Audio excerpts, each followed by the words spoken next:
संयुक्तं नित्यं ध्यायन्ति योगिनः कामदं मोक्षदं चैव ओंकाराय नमो नमः।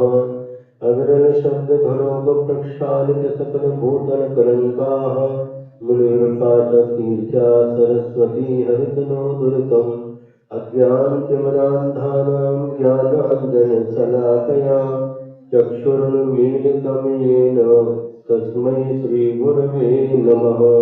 परम गुरुभ्यो नमः। परम्पराचार्यगुरुभ्यो नमः। सकलकलशविध्वंसकं श्रेयसां परिवर्धकं धर्मसम्बन्धकं भवजीवमनः प्रतिबोधकारकम् इदं शास्त्रं श्री योगसारणां ध्येयम् अस्य मूलग्रन्थकर्तारः श्री सर्वज्ञदेवाः तदुत्तरग्रन्थकर्तारः श्री गणधरदेवाः प्रतिगणधरदेवाः तेषां वचोनुसार श्रीमदाचार्यप्रवर्षे योगीन्द्रदेवैः विरचितं मङ्गलं भगवान् वीरो मङ्गलं गौतमो मुनि मङ्गलं कुन्दकुन्दार्यो जैनधर्मो सुमङ्गलम् सर्वमङ्गलमाङ्गल्यं सर्वकल्याणकारकं प्रधानं सर्वधर्माणां जैनं जयतु शासनं जैनं जयतु शासनम्। कोटिशतं द्वादशैव कोट्यो लक्षाणि चैव पञ्चाशदष्टोत्तरसहस्रसङ्ख्या एतद्युतं पञ्चपदं नमामि।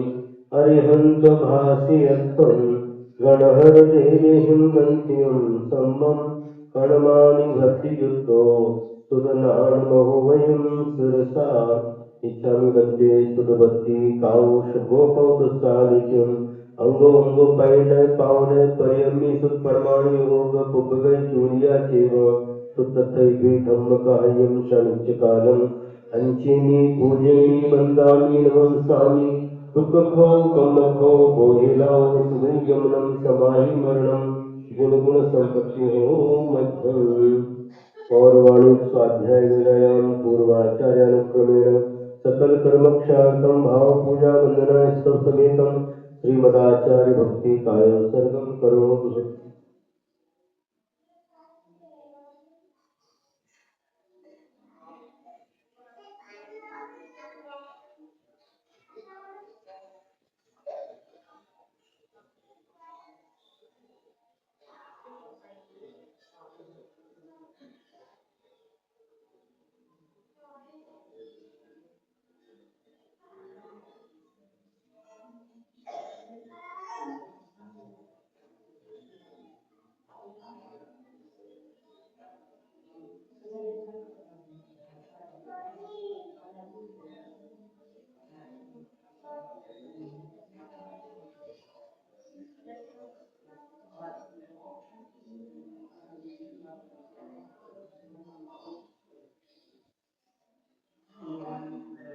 श्रुतजलधिपारिणेभ्यः स्वकर्मजविभावना पदुमतेभ्यः सुचरिततपोनिधिभ्यो नमो गुरुभ्यो गुरुगुरुभ्यः।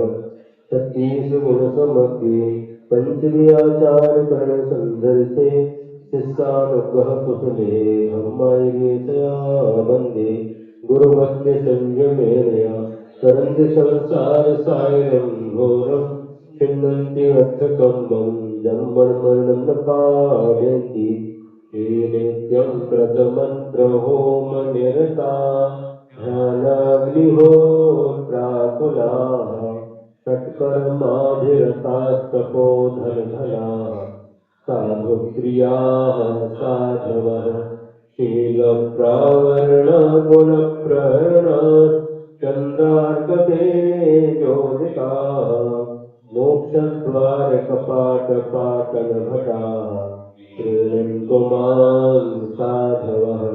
गुरुः पान्तु नो नित्यं ज्ञानदर्शननायकाः चारित्राणो गम्भीरा मोक्षमार्गोपदेशकाः। इच्छामि वन्दे आयुर्वत्ति कामसुखो कौतुस्तानित्यं सम्मनानं सम्मदर्शनं संसर्गयुक्तानं पञ्चम्याचारणम् आयर्याणम् आयारादि सुखदानोपदेश्यानं वध्यायाणं दिव्यगुणपर्णां सौभसाहुणं तणितकालमञ्चेमि पूजयिमि वन्दामि नमस्कामि सुखो कमखो मोहिनो सुवैगमनं समाहि मरणं दिनगुरुसत्पति हो।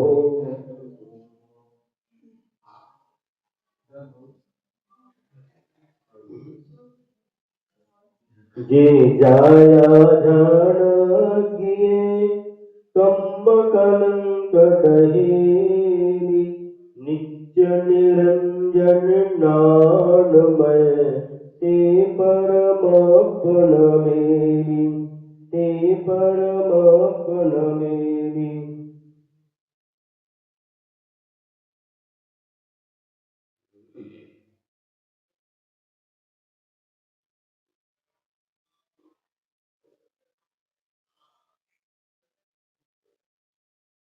निम्मल झाड़ परे ठया कम्म कलंक डहेवी नित्य निरंजन अपालब्धौ जेन परु ते परमात्मनवेमि ते परमात्मनवेमि।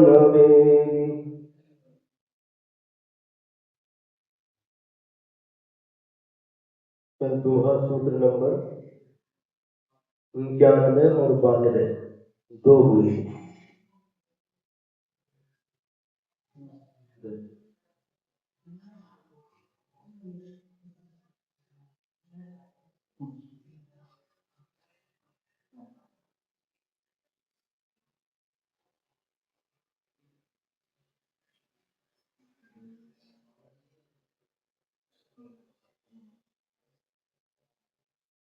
तो कल ये बात कही गई थी कि जिस तरह कमलिनी का पत्र कभी भी जल से लिप्त नहीं होता, जल में रहते हुए भी वह जल से भिन्न रहता है, उसी तरह जो अपने आत्म स्वभाव में रति करता है वह कभी भी कर्मों से लिप्त नहीं होता। आज दोहा सूत्र नंबर 93। जो सम सुख निलीन बहु पुन पुन अपमुने कम्मखौ कर सो विपुडु लहु न्युवानु लहे। यह सम सौख्य निलीनः बुधः पुनः पुनः आत्मानं जानाति कर्म क्षयम् कृत्वा स अपि स्फुटं लघु निर्वाणं लभते। क्या कहा? यह माने जो सम सौख्य निलीन, सम और सुख में लीन हुआ, बुधा माने बुद्धिमान, जो बुद्धिमान सम और सुख में लीन हुआ अथवा सम रूपी सुख में लीन होता हुआ पुनः पुनः आत्मान जानाति, पुनः पुनः बार बार अपनी आत्मा को जानता है, तो वह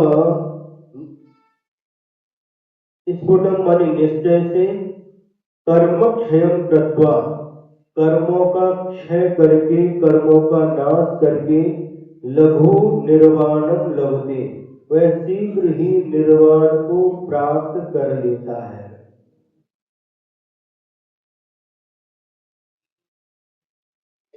शम का अर्थ क्या होता है?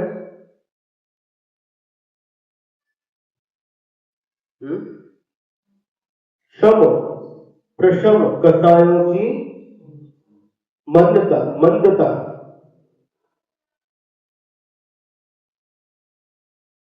और सुख, जो कसायों की मंदता होने पर जो सुख की प्राप्ति होती है, कसाय करते हुए कभी भी सुख की प्राप्ति नहीं होती,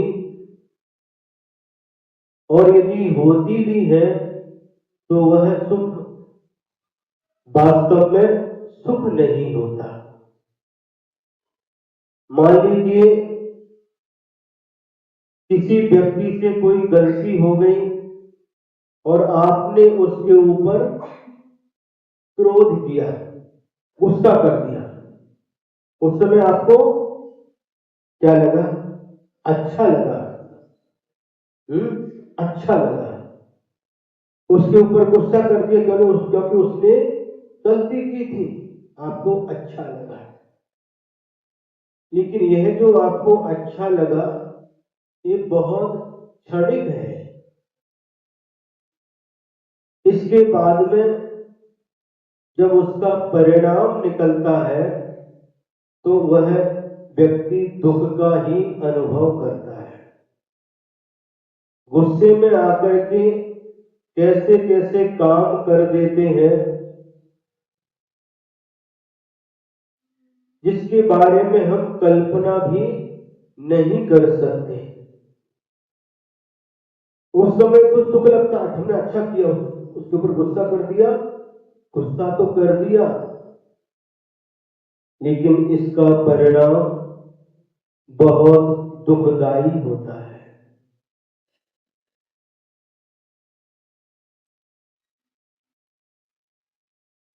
हम लोग कई बार देखते हैं, अनुभव करते हैं और शास्त्रों में भी पढ़ते हैं इसका परिणाम कितना विकट निकलता है। और आप लोग भी प्रतिदिन इस बात का अनुभव करते हैं। कटु अनुभव होता है, क्रोध कर देते, लेकिन जब बात समझ में आती है तो क्या होता है? फिर कुछ नहीं होता। अब पछताए होत का, जब चिड़िया चुग गई खेत, जब चिड़िया खेत को चुग गई फिर पछताने से कुछ भी हासिल होने वाला नहीं है। जब हम छोटे थे, 6वीं 7वीं क्लास में होंगे जहां तक मुझे ध्यान में है, या और भी आगे हो सकते हैं। उस समय एक महाराज जी आए थे जिनका नाम था मुनि श्री चंद्र सागर जी महाराज, और 10-15 दिन तक थे वो। आष्टानिक पर्व था, पाठशाला लेते थे, हम लोग पढ़ने के लिए जाते थे, हैं? और इसके बाद में जब वह प्रश्न पूछते थे उसका उत्तर भी यदि आता था तो देते थे। तो जब उनका व्यवहार होने लगा तो हम बच्चे लोग उनके पास अपनी अपनी डायरी लेकर के गए। महाराज जी कुछ लिख करके दीजिए, आप तो जा रहे हैं लेकिन कुछ लिख करके दीजिए। उस समय महाराज जी ने सबकी डायरी में, सबकी कॉपी में अलग अलग लिख करके दिया। जो हमारी डायरी थी उसमें उन्होंने जो पंक्तियां लिखी वह मुझे आज भी याद है। उन्होंने क्या लिखा? छोटा बड़ा यदि कुछ काम कीजिए, किंतु पूर्वा पर सोच लीजिए, बिना विचारे यदि कुछ काम होगा तो अच्छा न उसका परिणाम होगा।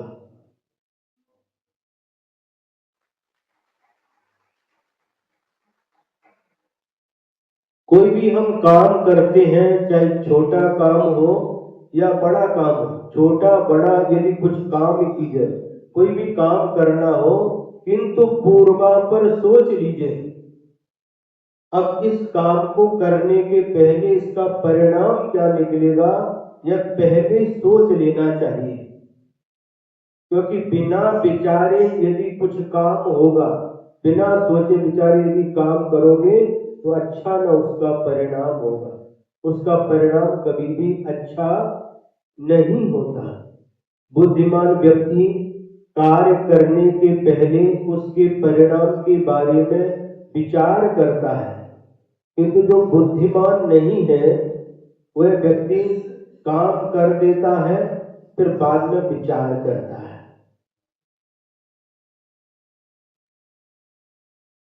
तो जब हम कसाय करते क्रोध, इसका परिणाम क्या निकलेगा?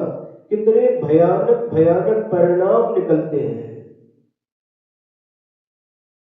उस क्रोध का ही परिणाम था बैर भाव, क्रोध भाव। पांचों पांडवों को दुर्योधन ने, जो 5 पांडव मुनि बन करके तपस्या कर रहे हैं और गरम गरम लोहे के आभूषण तपा तपा करके उनके गले में, हाथों में पहना दिए हैं, ये किसका परिणाम था? उनके प्रति जो बैर भाव था कौरवों का, उनके प्रति जो क्रोध भाव था, उसी का परिणाम था। गज कुमार मुनि के सिर पर जलती हुई सिगड़ी रख ली। क्यों? क्योंकि गज कुमार का एक लड़की के साथ में विवाह संबंध हुआ नहीं था। क्या बोलते आप लोग? पक्का हो गया था। क्या बोलते? साकर फोड़ा, सगाई, और क्या एंगेजमेंट, क्या बोलते हैं आप? वह हो गया था, शादी नहीं हुई थी। और बाद में इनको वैराग्य हो गया। नेमिनाथ भगवान की साक्षी पूर्वक उन्होंने मुनि दीक्षा धारण कर ली। दीक्षा लेकर के तपस्या करने के लिए जंगल में चले गए और वहीं पर उस लड़की का जो पिता था उसको, उनको देख करके गुस्सा आ गई। जब यही करना था तो मेरी लड़की के साथ सगाई क्यों की? और सिगड़ी, जलती हुई सिगड़ी सिर के ऊपर रख दी। गज कुमार मुनि महाराज आत्म ध्यान में लीन हो गए। आत्म ध्यान में इतने लीन हो गए कि बाहर वह सिगड़ी जल रही है सिर के ऊपर और धीरे धीरे करके पूरे सिर को जला देती है।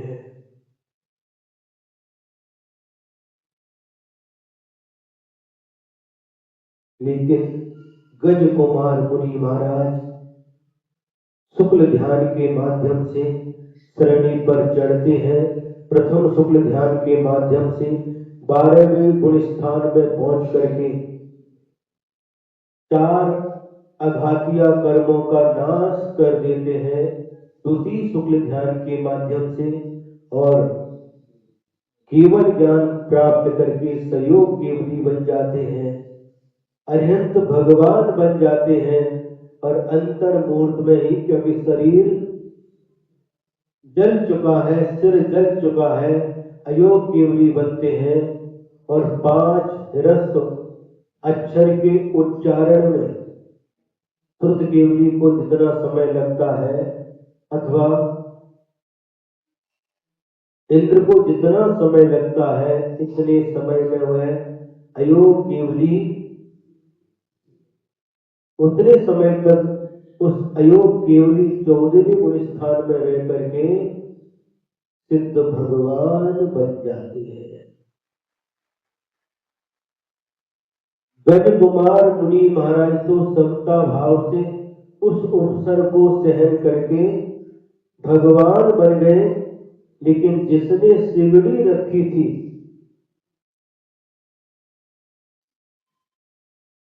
उसने अपनी आत्मा को पाप रूपी कलंक से लिप्त कर लिया। जिन दुर्योधन आदि ने 5 पांडवों को, जो मुनिराज थे, मुनि बन चुके थे, लोहे के आभूषण पहनाए, उसने भी अपनी आत्मा को घोर कर्मों से बांध लिया। समझ में आ रहा है? श्रीपाल कौन थे? कामदेव थे। कामदेव किसे कहते हैं? जिनका शरीर सबसे सुंदर होता है, स्मार्ट होता है। उनको देखते हैं तो देखते ही रहो, बस इतने सुंदर होते हैं कि उनको एक बार देखें तो दूसरी जगह किसी को देखने की इच्छा नहीं होती।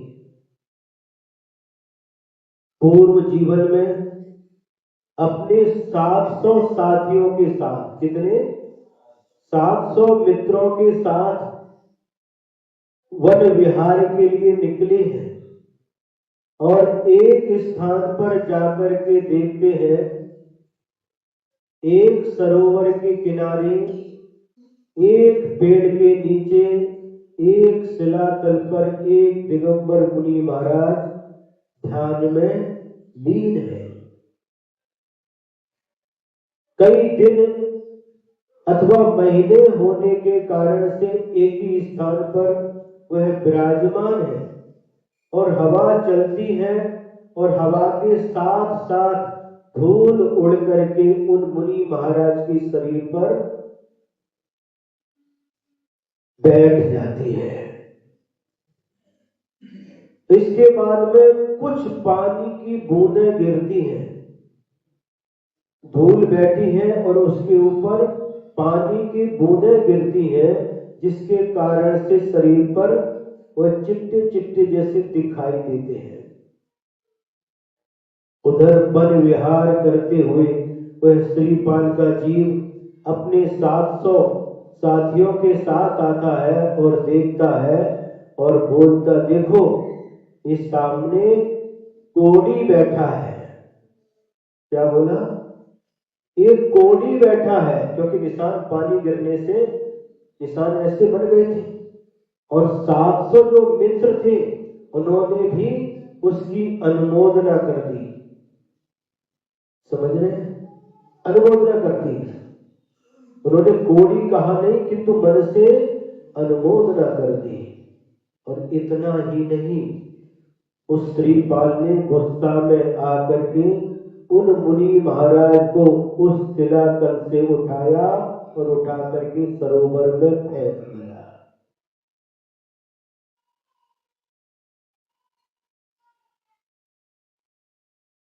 जब किसी ने उनको समझाया, अरे तूने कितना अनर्थ कर दिया, ये रत्नत्रय के धारी घोर तपस्वी मुनिराज है, तूने कितना अनर्थ कर दिया। ये सुन करके उन मुनि महाराज को तालाब में से, सरोवर में से निकाल करके वापस उसी शिलातल पर विराजमान कर दिया। हाथ जोड़े, पैर पड़े, नमस्कार किया और मुनि महाराज ने भी आशीर्वाद दे दिया, धर्म वृद्धि का आशीर्वाद दे दिया। क्योंकि मुनि महाराज कभी किसी के प्रति भी बैर भाव या द्वेष भाव नहीं रखते। अब पर लेकिन उसको कोढ़ी बनना पड़ा। अगले जीवन में कामदेव के रूप में उनका जन्म हुआ और उनको कोढ़ हो गया। क्या हो गया? कोढ़ हो गया। और 700 उनके साथियों ने जो अनुमोदना की थी, समर्थन किया था, वह 700 के 700 को भी कोढ़ हुआ है। उसने मुनि महाराज को सिर्फ कोढ़ी कहा था, लेकिन उसका परिणाम क्या निकला? उस श्रीपाल को कोढ़ी होना पड़ा। 700 लोगों ने अनुमोदना की थी, उनको भी कोढ़ी बनना पड़ा। मुनि महाराज को तालाब में फेंका था, उसको जब समुद्र यात्रा कर रहा था और उस समय समुद्र में गिराया गया। धवल सेठ ने जब ऊपर चढ़ने के लिए गया, जिस रस्सी को पकड़ करके उस रस्सी को काट दिया, वह समुद्र में गिरा। समझ में आ रहा है? ये क्रोध का परिणाम कैसा निकलता है? हमेशा क्रोध का परिणाम बुरा ही होता है।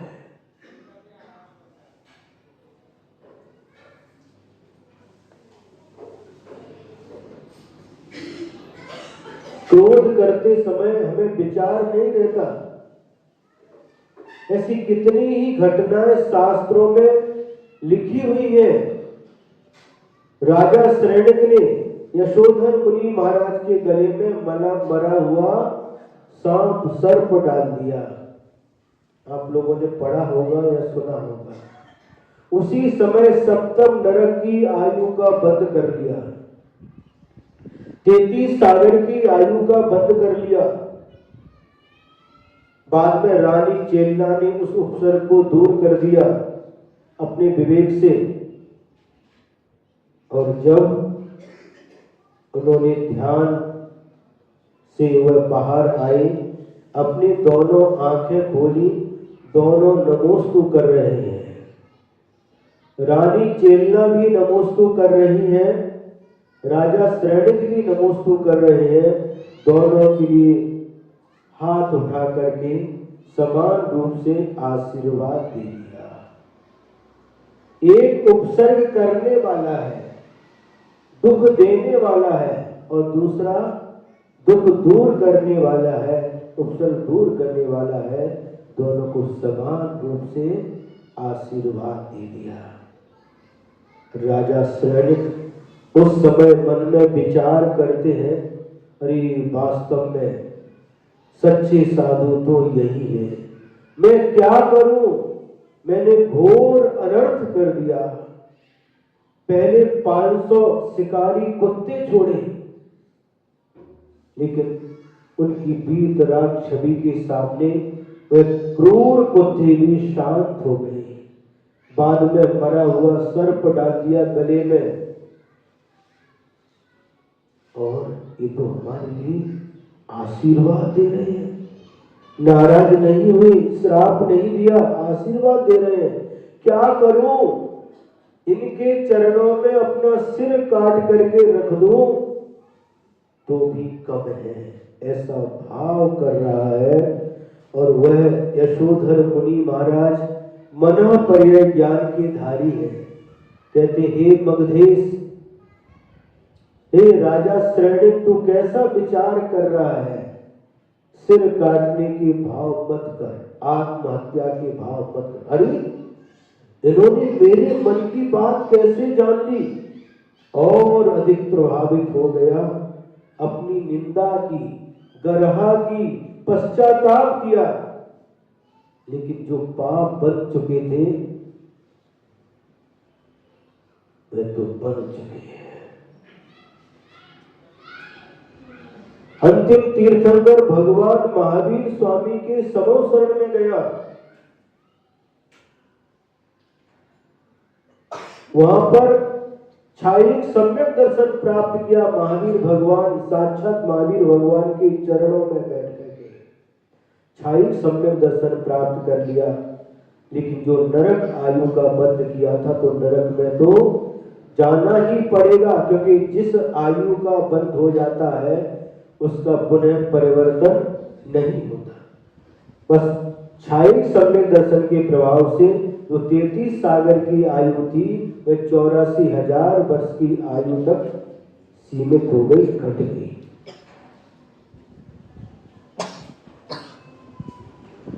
उस राजा शरण्य ने भगवान महावीर स्वामी से 60,000 प्रश्न पूछे। कितने? 60,000 प्रश्न पूछे, और महावीर भगवान ने अपनी दिव्य ध्वनि के माध्यम से उन सभी का उत्तर दिया। और उन 60,000 प्रश्नों में एक प्रश्न यह भी पूछा कि हे भगवान, मेरे सामने कितने लोग आ रहे हैं, मुनि दीक्षा ले रहे हैं, केवल ज्ञान प्राप्त कर रहे हैं, मोक्ष जा रहे हैं।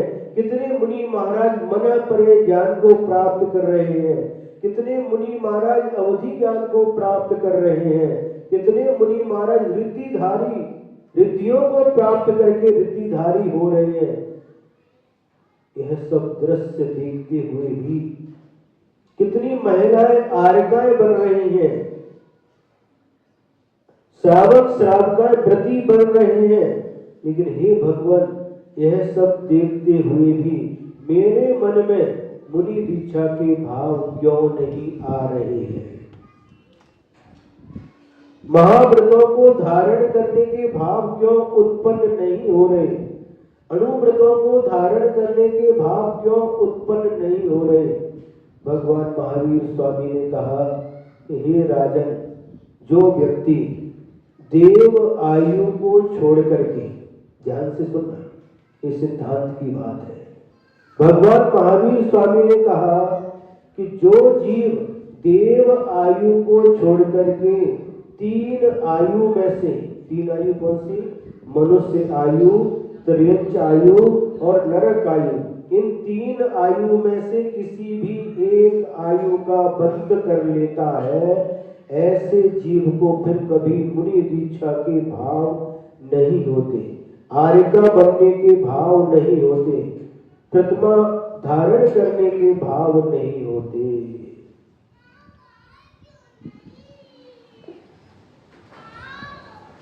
हे मगधेश, तूने नरक जिस समय यशोधर मुनि महाराज के ऊपर उपसर्ग किया था, गले में मरा हुआ सर्प डाला था, उसी समय तूने नरक आयु का बंद कर लिया है।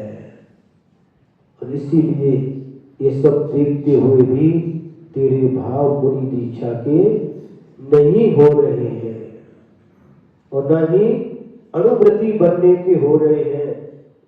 ये सिद्धांत है, समझ में आ रहा है?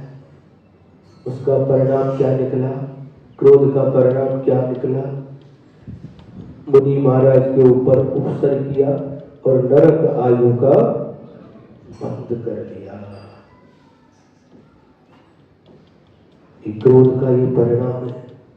और आप लोग भी देखते हैं कितनी सारी क्रोध के माध्यम से हानियां होती हैं। आप लोग न्यूज़पेपर में पढ़ते हैं, टीवी में देखते हैं, टीवी में नहीं महाराज, हम घर में ही देखते हैं। उसी प्रकार से मान कसाय है, मान कसाय का भी कितना दुष्परिणाम होता है। रावण अभिमान में आकर के झुका नहीं।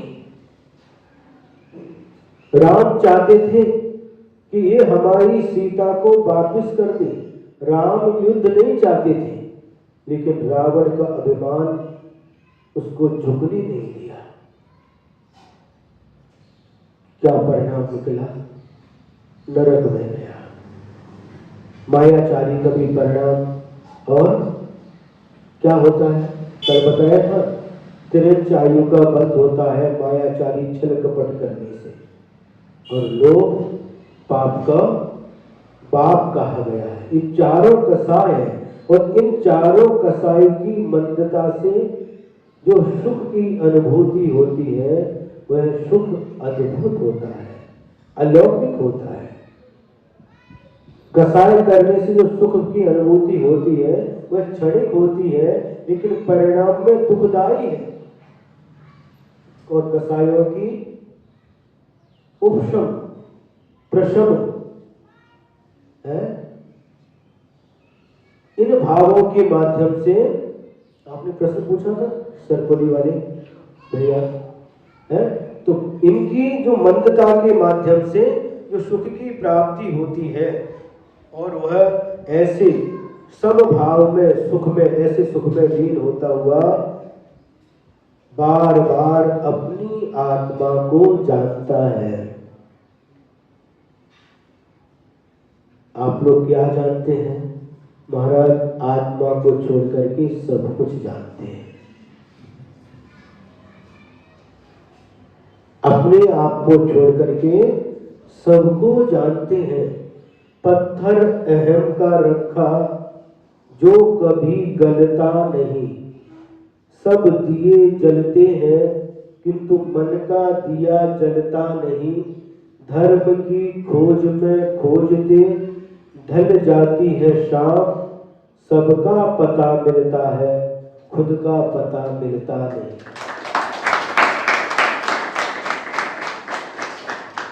सबका पता एड्रेस मिल जाएगा, लेकिन खुद का एड्रेस, खुद का पता मिलता नहीं। सबसे हम परिचित हैं लेकिन स्वयं से अपरिचित हैं। यहां पर कह रहे बार बार जो अपनी आत्मा को जानता है महाराज आत्मा कहाँ है? क्यों विक्रांत खड़के, कहाँ है आत्मा? है आत्मा कहाँ है? मंदिर में है, घर में है, दुकान में है, ऑफिस में है, कहाँ है? बताओ, नहीं बता। अपने शरीर में है। अपनी आत्मा अपने शरीर के अंदर है। शरीर में कहाँ है? पेट में है या सिर में है? पूरे शरीर में कहाँ? पूरे शरीर में है। उसके लिए उदाहरण देते हैं, एक सुई ले लो और सुई को चुभाते जाओ। जहां जहां वह सुई चुभती है वहां वहां आत्मा के प्रदेश है। सब जगह नहीं होते। बालों में आत्मा नहीं है। बाल में आत्मा है क्या? क्योंकि जब आप कटिंग करने के लिए जाते हैं दर्द होता है क्या? नहीं होता। नाखून जो बाहर आते हैं उनको कट करके दर्द होता क्या? नहीं होता। और जो खाली स्थान है, रिक्त स्थान, ये नाक है, नाक के बीच में जो खाली स्थान है, कान के बीच में खाली स्थान है, पेट में खाली स्थान है, वहां पर आत्मा के प्रदेश नहीं होते। बाकी सब जगह आत्मा के प्रदेश है। उसका चिंतन करो। जो व्यक्ति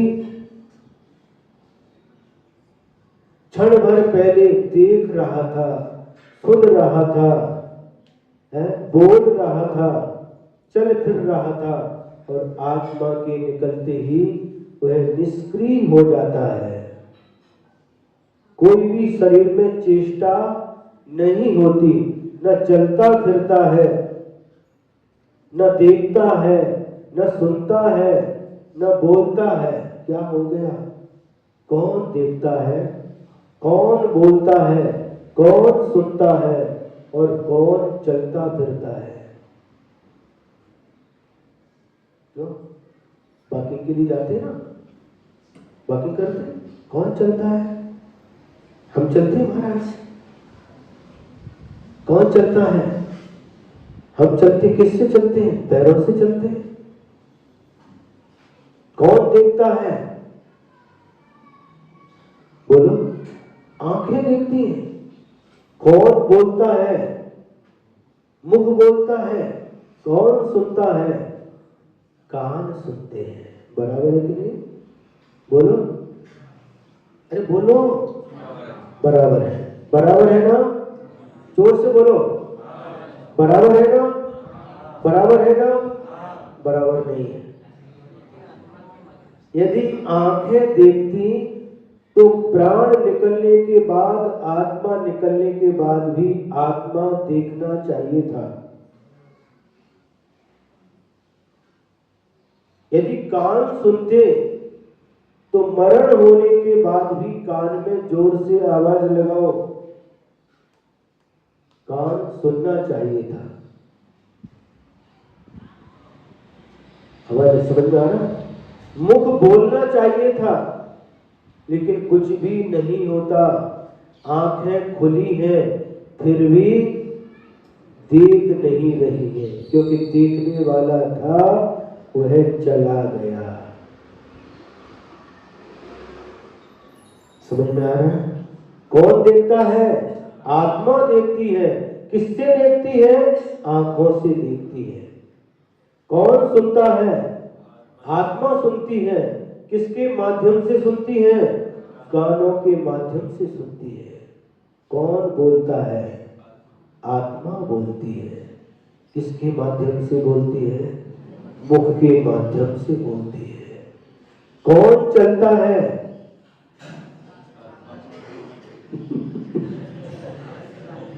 समझ में आ रहा है? समझ में आ रहा कि नहीं आ रहा है? तो वही आत्मा है जो देख रहा है, सुन रहा है, बोल रहा है, चल फिर रहा है, शरीर में, शरीर के अंदर है। वही आत्मा है और वही मैं हूं। बार बार उस आत्मा के बारे में चिंतन करना चाहिए, बार बार उस आत्मा के बारे में विचार करना चाहिए। हम बस जिसको देखते हैं उसको ही आत्मा समझ लेते हैं और उसी रूप रंग को लेकर के वही उसका स्वरूप है ऐसा समझते हैं। जो गोरा है उसको गोरा समझते हैं, जो काला है उसको काला समझते हैं, क्यों? जो छोटा है उसको छोटा समझते हैं, जो बड़ा है उसको बड़ा समझते हैं। समझ में आ रहा कि नहीं? लेकिन इस शरीर में नहीं हूं, शरीर मेरा भी नहीं है। यह शरीर मरण के बाद यहीं पर रह जाएगा और लोग इसको जला करके भस्म कर देंगे और जो मैं हूं वह शरीर को छोड़ करके चला जाऊंगा। जो शरीर को छोड़ करके जाता है वही मैं हूं। अभी अपना स्वरूप पता है। आपका नाम क्या है? दीपक। कहाँ के हो? बिरसा के, सलीमनाबाद के। है परिचय आप बता दोगे, वजन कितना, सब कुछ बता दोगे, लेकिन आप सलीमनाबाद के पहले कहाँ रहते थे? पता है? 9 महीने माँ के पेट में थे। उसके पहले, माँ के पेट में आने के पहले आप कहाँ थे? आप थे कि नहीं? माँ के गर्भ में आने के पहले भी आपका अस्तित्व था या नहीं था? था। कहाँ थे? पता नहीं, लेकिन कहीं ना कहीं तो थे।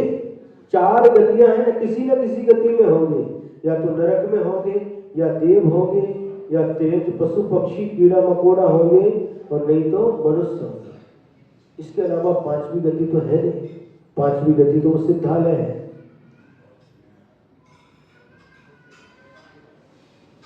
उसके पहले भी थे, उसके पहले भी थे।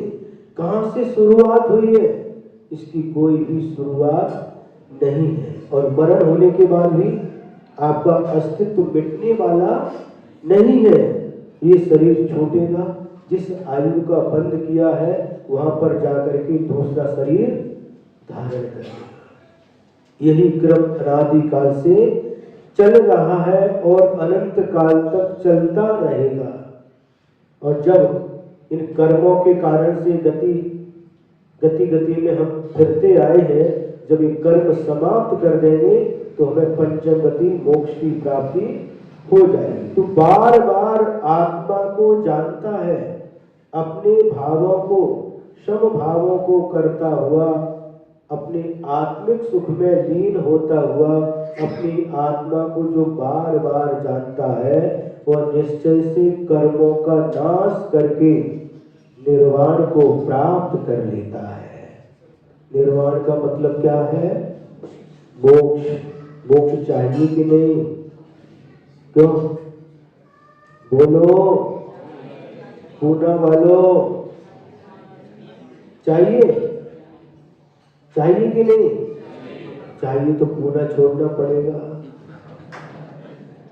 घर द्वार सोड़ाना लागते, घर द्वार सब छोड़ना पड़ेगा, परिवार को छोड़ना पड़ेगा। तैयार हो? अरे अभी बोले थे सबको निर्वाण चाहिए, सबको मोक्ष चाहिए, अभी कोई भी नहीं बोल रहा है। नहीं महाराज, कोई ऐसा रास्ता बता दो। पूना में रहते हैं,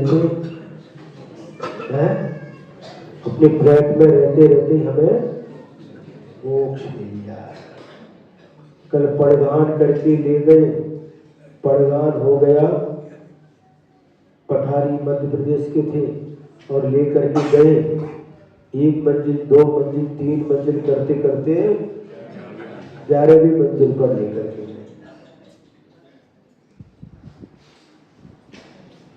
तो यहाँ तो पैरों से मंदिर चढ़ करके चले जाते हैं, लेकिन मोक्ष जाने के लिए पैरों से नहीं जाते। किसी वाहन में, एरोप्लेन में बैठ करके मोक्ष नहीं जा सकते। सब कुछ छोड़ना पड़ता है। थोड़ा पाने के लिए थोड़ा छोड़ना पड़ता है, बहुत पाने के लिए बहुत छोड़ना पड़ता है, और सब कुछ पाने के लिए, बोलो, सब कुछ छोड़ना पड़ता है।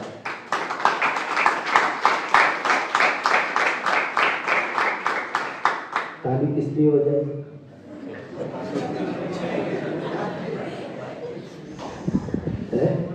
छोड़ने के विचार बने क्या? अच्छा, एक और लेते हैं। पुरसायार पमान जिया अप्पा एहु पवितु, जो जय गुण गण निलो निम्मल तेय फुरंतु। हे जीव, पुरुषाकार प्रमाण जीव। ये जीव कैसा है? तो पुरुष का शरीर मिला है, उसके पुरुषाकार, जिसको जो शरीर मिला है उसके आकार में वह जीव रहता है। ये जीव पुरुषाकार, यह आत्मा, जीव आत्मा एवं पवित्र, यही आत्मा ही पवित्र है। और जिस शरीर में यह आत्मा रह रहा है वह शरीर पवित्र नहीं है, शरीर अपवित्र है। ऐसे अपवित्र शरीर में यह पवित्र आत्मा रहता है।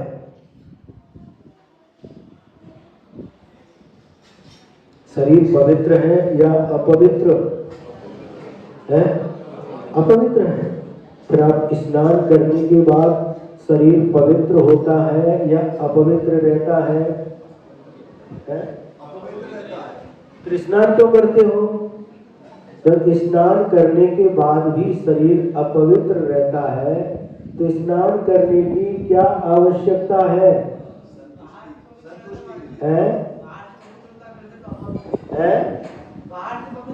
हाँ, बाहर से पवित्र हो जाता है लेकिन अंदर से तो अपवित्र ही है।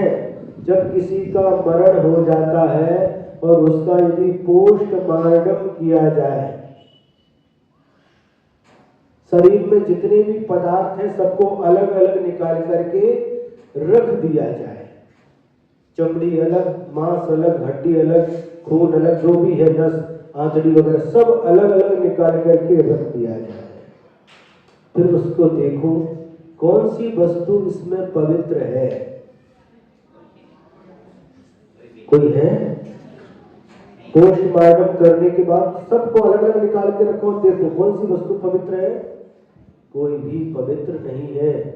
शरीर अपवित्र है और ऐसे शरीर में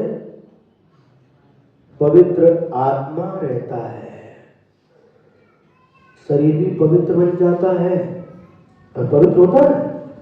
स्वभाव तो सुचौकाए रत्नत्रय पवित्र थे।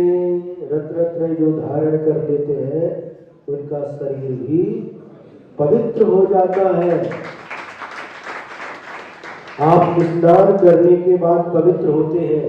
जब किसी का मरण हो जाता है शमशान में जलाने के लिए जाते हैं और शमशान से जला करके सीधे आते क्या करते हैं? स्नान करते हैं, कपड़े धोते हैं, उसके बाद प्रवेश करते हैं घर में। और मुनि महाराज मान लो शमशान भूमि में गए हैं ध्यान करने के लिए, मुर्दे जलाए जाते हैं, वहां पर सब चिताएं जल रही हैं, वे ध्यान में लीन है, अनित्य भावना का चिंतन कर रहे हैं और वहीं से आहार के लिए उठ करके आपके घर में आ गए। पड़गार करोगे कि नहीं करोगे? क्यों? अरे महाराज शमशान से आ रहे हैं। महाराज पहले स्नान कर लो, बाद में पड़गार करेंगे आपका। महाराज स्नान नहीं करते, उनका स्नान महाव्रत होता है, मूल गुण है, फिर भी आप पड़गार करते हैं। हे स्वामी नमोस्तु नमोस्तु नमोस्तु। अत्र अत्र तिष्ठ तिष्ठ आहार पाणी शुद्ध आहे। माझी घरी या महाराज है। महाराज आइए और हमारे घर को अपने चरणों की रज से पवित्र कीजिए। अरे शमशान भूमि से महाराज आए और आप घर में ले जा रहे हैं, और घर में भी सीधा अंदर तक जहाँ स्वयं पाक भोजन बनाते वहां तक लेकर के चले गए और पाद प्रक्षालन करके उस गंधोदक को सिर पे लगा लेते। क्या है मुनि महाराज के पास? रत्नत्रय पवित्र थे। उस रत्नत्रय के कारण से उनका शरीर भी पवित्र होता है।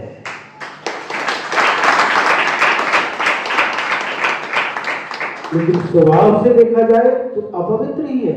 मुनि महाराज के शरीर में क्या निकलेगा? यदि मुनि महाराज के शरीर का भी पोस्टमार्टम करो तो क्या निकलने वाला है?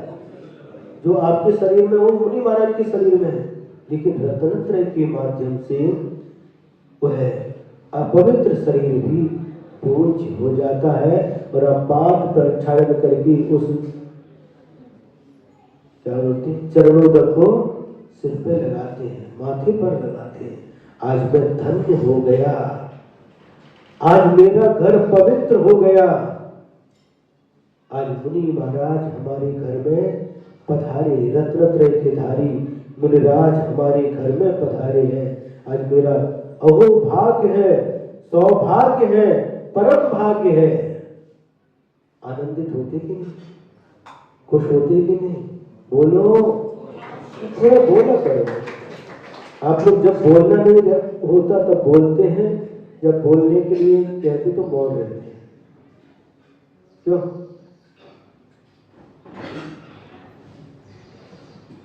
तो यह आत्मा पुरुषाकार है, पवित्र है और गुणों की राशि है। आत्मा गुणों का भंडार है और शरीर अवगुण का भंडार है, दोषों का भंडार है। और यह निर्मल तेज को स्फुरित करती हुई दिखाई देती है।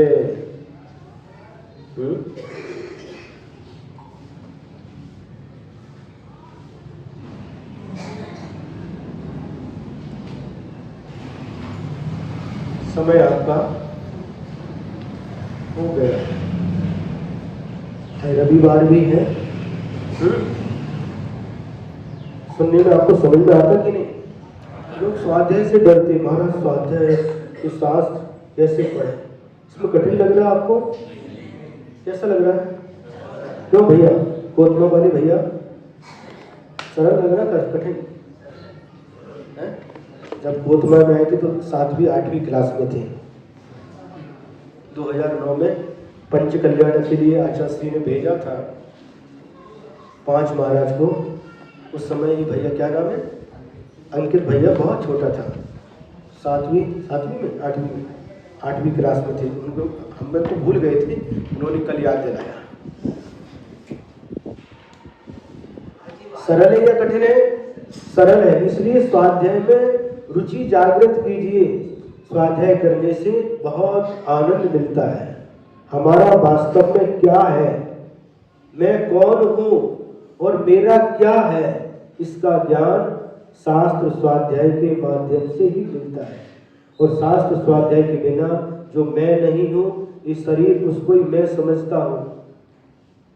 जो मैं नहीं हूं, ऐसे परिवार के लोग धन संपत्ति, गाड़ी बंगला, इसको अपना समझते हैं।